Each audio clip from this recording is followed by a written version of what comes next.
Ce qu'il y a ici, on va dire 64 à 68, c'est que la répétition de ce qui a déjà été dit, mais on va y aller tout de suite. Les leaders qui usent du châtiment, j'ai dit tout à l'heure ici que le châtiment, ce n'est pas la bonne façon de faire parce que souvent, les gens, ce sont des leaders qui ont besoin de satisfaire leurs propres intérêts personnels. Alors, ils n'ont pas besoin de réaliser aussi le rêve des autres, c'est-à-dire qu'il n'écoute personne. Donc, lui, il ne fait que ce que lui veut par rapport à lui, mais il ne voit pas justement l'apport par rapport aux autres. Alors, il y a l'usage du châtiment produit toujours le contraire de ce que le groupe a en commun à accomplir. Parce que, c'est ce que je disais, vous avez besoin d'accomplir en tant que leader, d'accomplir vos besoins et pas ceux des autres. Alors, leadership et pouvoir. Alors, regardez maintenant le pouvoir résultant du grade. Dans une entreprise, il y a la légitimité, donc c'est-à-dire que vous êtes un leader assigné, vous avez le pouvoir, la légitimité, vous avez la récompense. C'est que par rapport au grade que vous pouvez donc en tout cas récompenser quelqu'un. C'est par rapport au grade que vous pouvez châtier. Alors, le pouvoir personnel, c'est ce qu'il y a pour les gens se réfèrent à vous parce que vous avez des qualités qu'on ne trouve pas chez les autres. Donc, voilà, ça, on va maintenant voir leadership, c'est quoi? Vous avez déjà entendu parler, est-ce que monsieur, c'est un leader ou c'est un manager?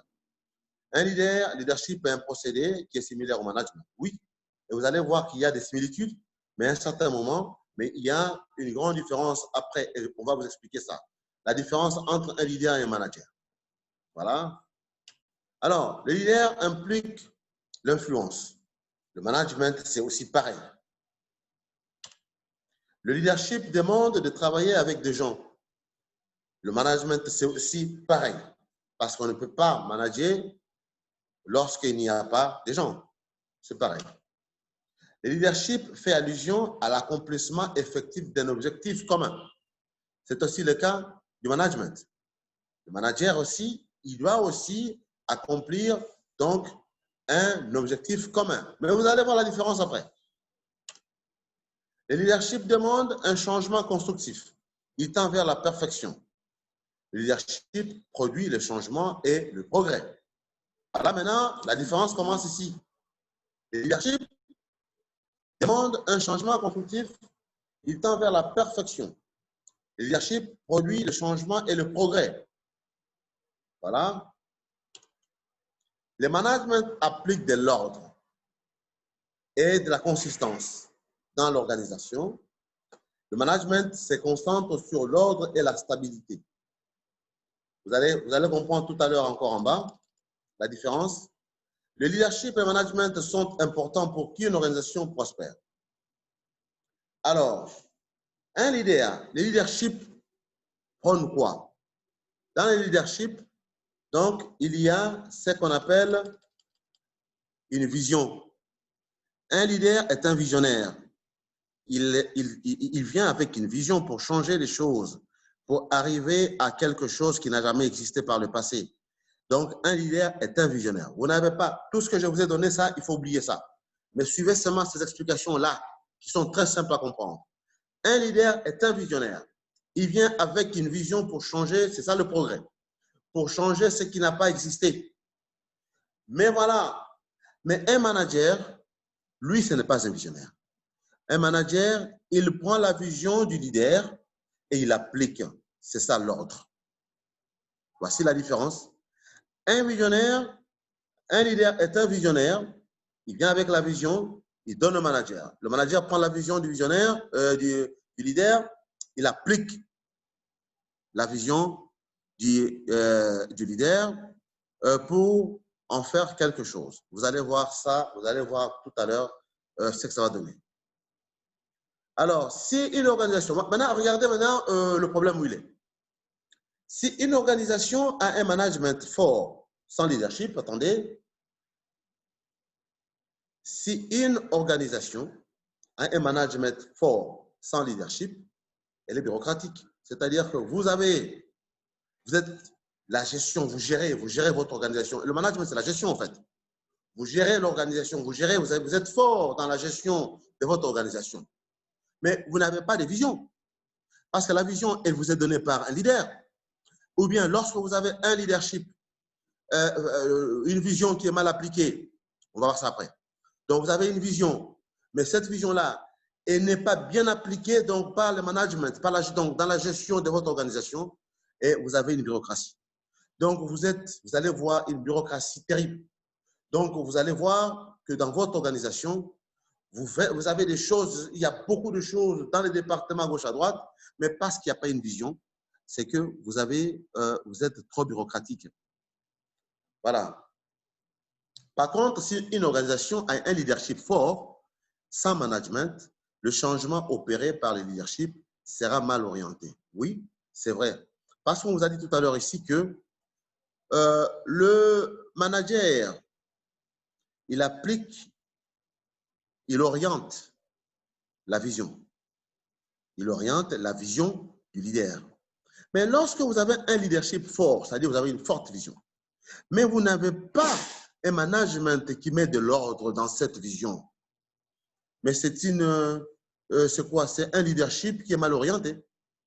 Donc, vous allez voir. C'est-à-dire il faut qu'il y ait un équilibre entre le management, qui est la gestion de l'organisation, et le leadership, qui est la vision de l'organisation. Il faut qu'il y ait donc une sorte de commune mesure. Lorsque vous avez une vision, lorsque votre organisation a beaucoup de vision, mais très peu de management, la vision est mal orientée. Lorsque vous avez une vision, vous avez trop de management, donc trop de gestion, c'est-à-dire vous avez la capacité de toujours gérer, mais il n'y a pas de vision, c'est-à-dire que votre organisation devient bureaucratique, mais parce qu'il n'y a pas de vision dans ce que vous faites. Alors, vous avez des questions, revenez vers moi le dimanche, on va encore en parler. Manager ou gérer veut dire accomplir les tâches et en faire une routine. C'est ça la routine, parce que chaque jour, vous faites la même chose, dans une entreprise. Ça, c'est la routine. C'est ça la gestion. C'est ça le management. Cependant, prendre le leadership d'un groupe revient à influencer ses membres et créer une vision pour un changement. Alors, le leadership, lui, il vient avec une vision. Voici ma vision. Je veux que d'ici 2 ans, que nous sortions de cette étape à cette étape. C'est une vision. Alors, où est le management? Allez, management, applique-moi cette vision de l'ordre. Voilà, le management va commencer à vous sortir maintenant le manuel de procédure. Ils vont commencer par rapport à la vision. Voilà. Les managers sont des gens qui font les choses correctement.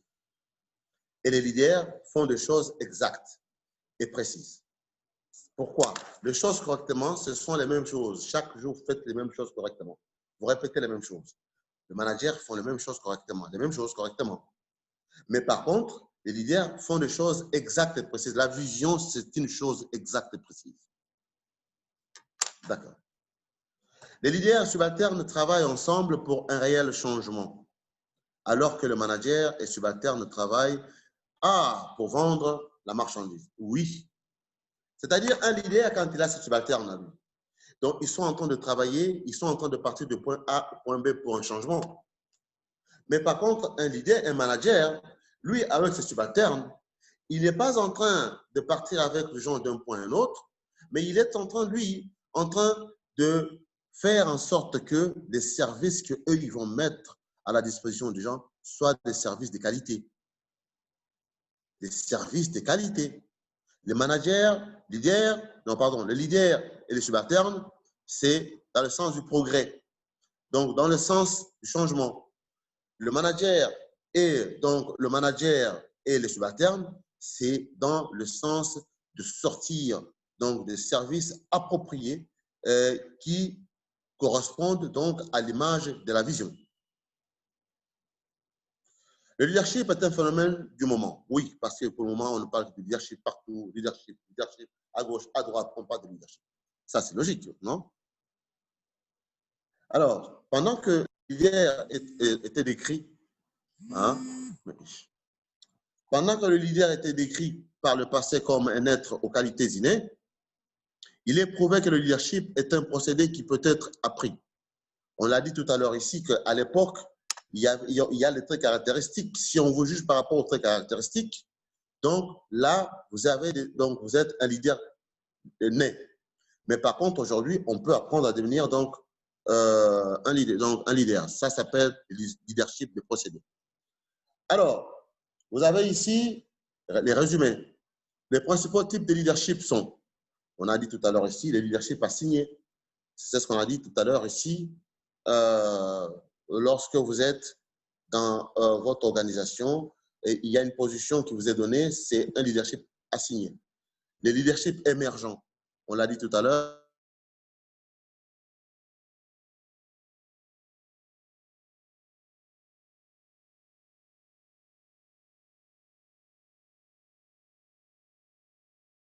Dans le leadership assigné, donc vous avez ici un leader, ce n'est pas un vrai leader parce qu'il ne peut pas faire face à toutes les situations de leadership. Mais par contre, dans le leadership émergent, vous pouvez, parce qu'on a vu en vous les qualités d'un vrai leader, vous pouvez faire face à d'autres caractéristiques, donc à d'autres leadership situationnels, c'est ce qu'on appelle. Alors, il y a le leadership autocratique aussi, qui est un mauvais leadership, c'est-à-dire c'est un leadership qui est basé sur la dictature, il ne faut pas l'appliquer, c'est comme le châtiment, ça amène au leadership autocratique, et n'est pas bonne, c'est un leadership qui détruit complètement. Le leadership démocratique, c'est le meilleur des leaderships, parce que là, vous écoutez aussi les autres qui sont en train de donner leur avis, vous prenez aussi en compte leur avis et vous mettez ensemble et ça donne quelque chose de bien. Le laisser-faire, ce n'est pas un bon leadership. Pourquoi? Parce que là-bas, vous n'agissez pas. Dans le leadership, dans le laisser-faire, vous n'agissez pas. Dans le leadership, dans le laisser-faire, c'est-à-dire vous laissez vos subalternes prendre des décisions et eux, ils vont vous appeler pour constater leurs décisions. Ce qui n'est pas bon. Le laisser-faire, c'est toujours un leadership qui est problématique et qui pose de sérieux problèmes. Le bon leadership, c'est le leadership démocratique. Voilà. Alors, ici, on va faire le résumé donc des fonctions du management. Le management produit l'ordre et la consistance. Je vous l'ai dit tout à l'heure ici. Planifier et budgétiser, c'est-à-dire établir un agenda. Il faut planifier et budgétiser. Parce que c'est ça le rôle du manager. Il produit l'ordre et la consistance. Il planifie et budgétise. C'est ça le manager. Il organise et alloue le staff. C'est ça le rôle du manager. OK? Alors, contrôle et résolution du problème. Il contrôle et il trouve aussi des solutions aux problèmes. Le manager peut le faire aussi, comme un leader. Il peut aussi le faire. C'est-à-dire contrôler et trouver des solutions aux problèmes. Il peut le faire. Okay? Alors, les fonctions de leadership. Un leader produit le changement et le progrès.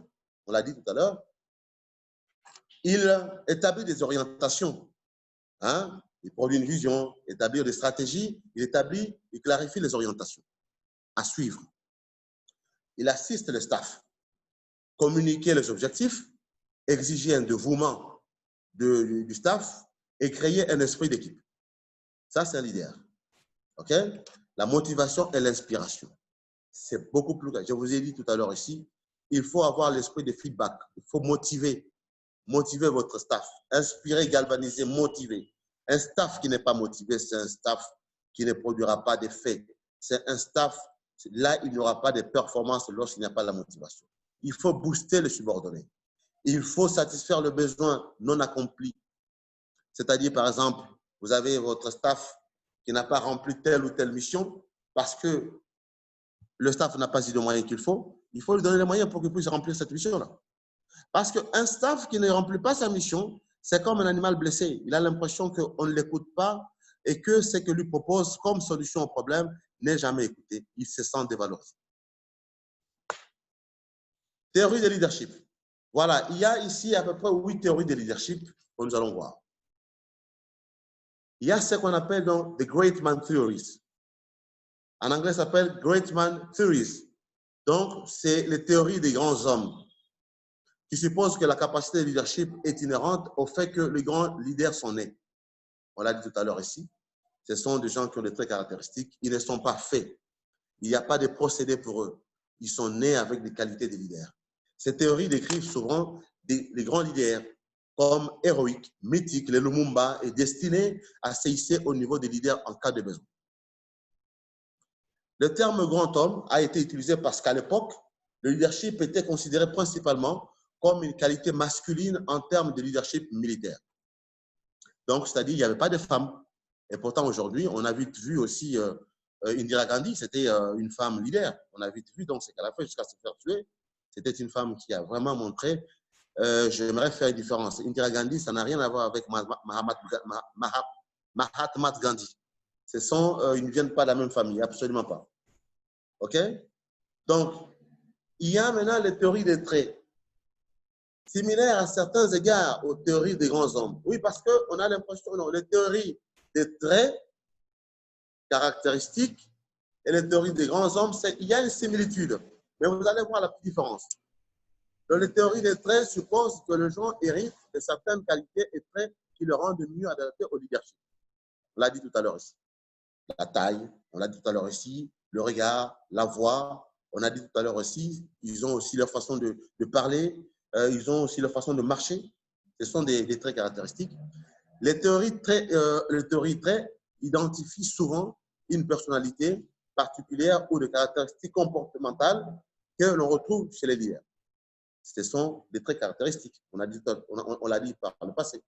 Mais si les traits particuliers sont des caractéristiques clés du leadership, comment expliquer que les personnes qui possèdent ces qualités ne sont pas des leaders? J'ai dit tout à l'heure ici, vous pouvez trouver des gens qui sont baraqués, des immenses personnes, mais qui ne sont pas, hein, vous voyez quelqu'un qui a 2 mètres, mais ce n'est pas un leader, il n'en a vraiment pas. Je vous l'ai dit tout à l'heure ici, Napoléon, il n'avait pas 2 mètres.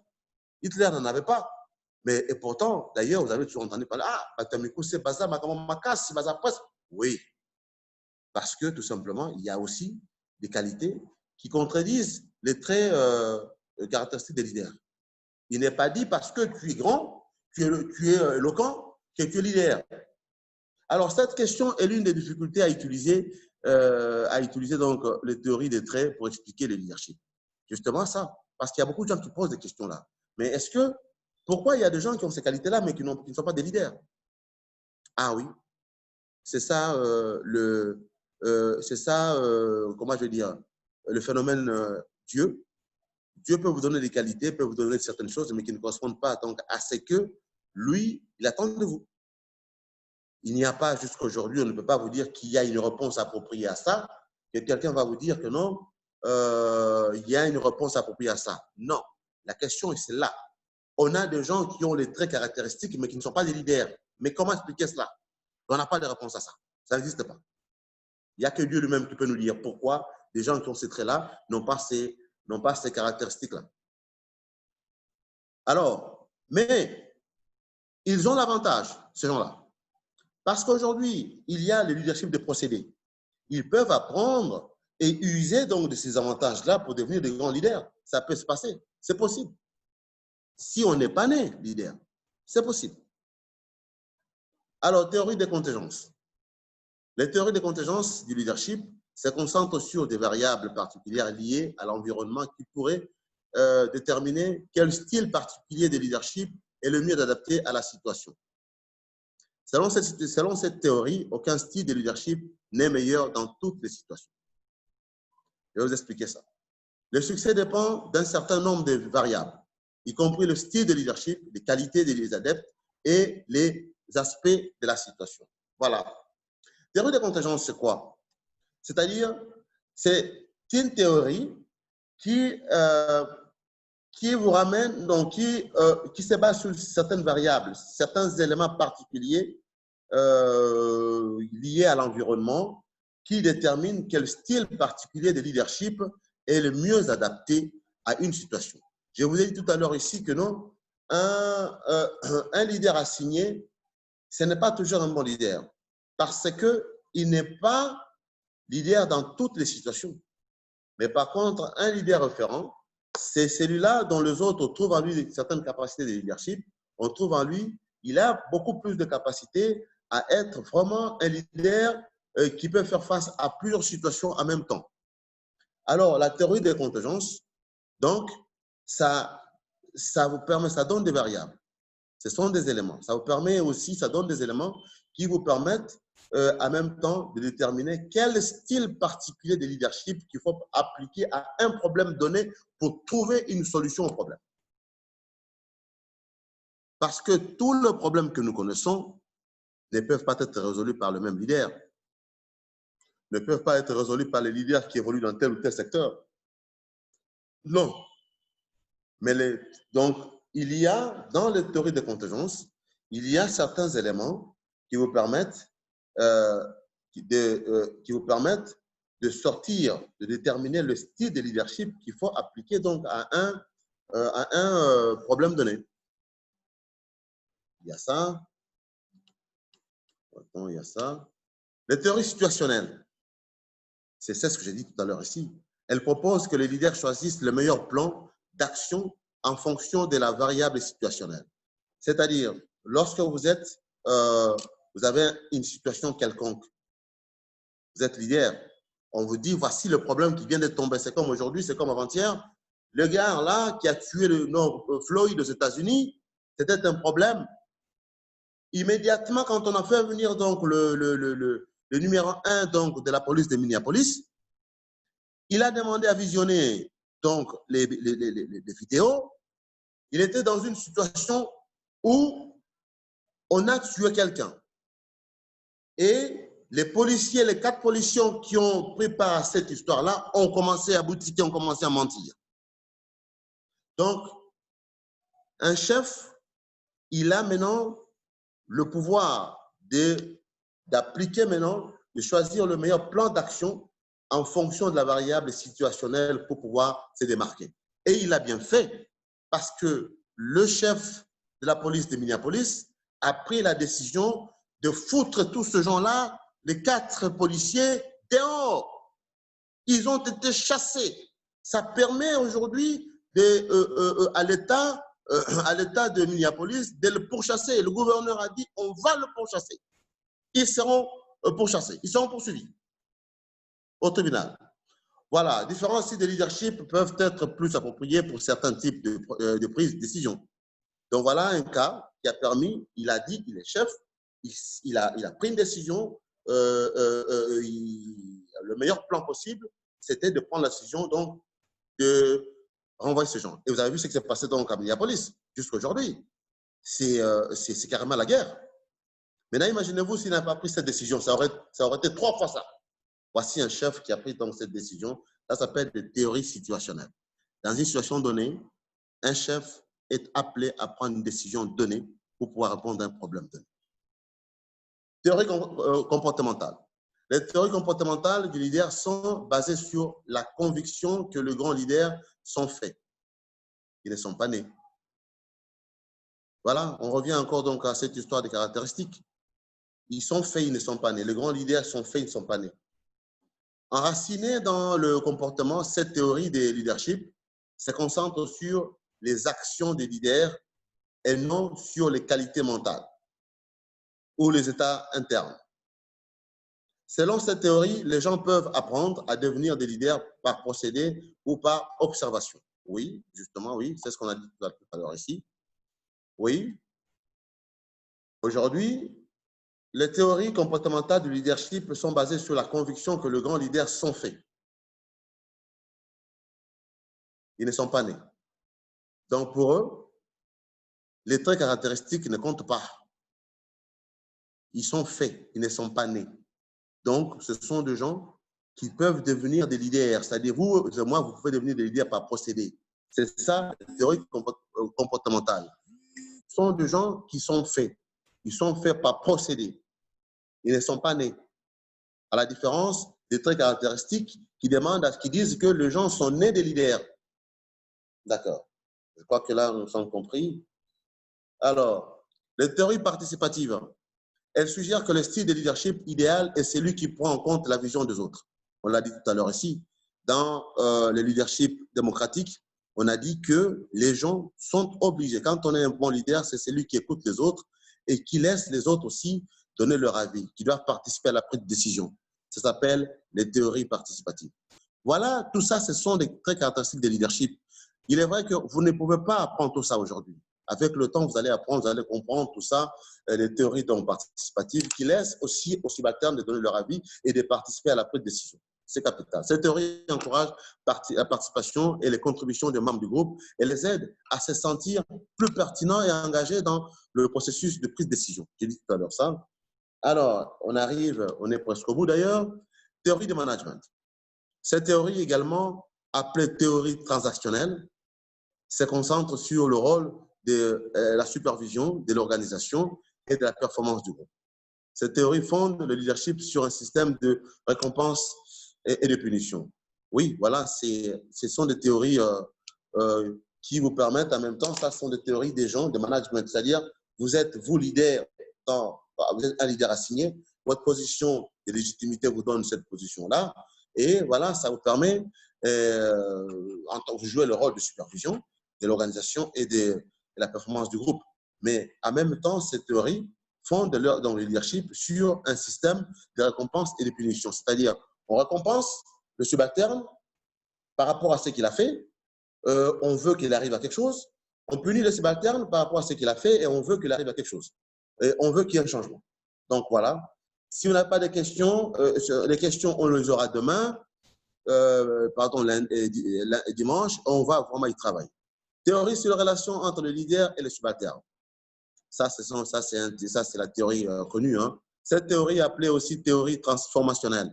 J'ai bien, en tant que leader, c'est-à-dire que j'ai fait, donc, c'est-à-dire, comment on dit ça? Je vous transforme. C'est-à-dire, nous partons d'un point A au point B pour la performance. Je suis obligé de vous transformer. J'influe sur vous, je vous transforme pour arriver à quelque chose qui n'a jamais existé par le passé. Alors, dans ça, il faut qu'il y ait une relation, des vraies relations entre, mais c'est par procédé. Tout leadership par procédé, il n'y a pas le patron ou le chef, il n'est pas au-dessus des subalternes. C'est-à-dire qu'il est en train d'évoluer ensemble avec le subalterne. Ici, les leaders motivent, inspirent le subalterne en montrant au reste de l'équipe l'importance et le côté positif du travail. Donc voilà, vous n'êtes pas là pour châtier, mais vous êtes ici pour amener les subalternes au changement tout en le motivant et aussi en inspirant aussi les subalternes afin qu'ils comprennent le bien fondé de votre demande pour que ce travail donne quelque chose de bien pour votre organisation. Et c'est quoi? Ce qu'on veut, c'est la performance au bout du compte. Voilà, j'ai terminé pour ce soir. Donc, pour les gens qui n'ont pas compris ou bien les gens qui n'ont pas de questions, je sais que le leadership, c'est quelque chose qui n'est pas compliqué, c'est facile, mais il faut pouvoir répéter de temps en temps. Je vous demande de lire encore vos slides. Le samedi, le dimanche, je vais voir avec le docteur donc, le temps que nous aurons à mettre ensemble, si c'est quelle heure, pour que nous puissions donc le faire la journée. Moi, je peux faire la journée, donc c'est un dimanche. Vous êtes à la maison, je pense. Ça dépend. Et puis voilà. Donc,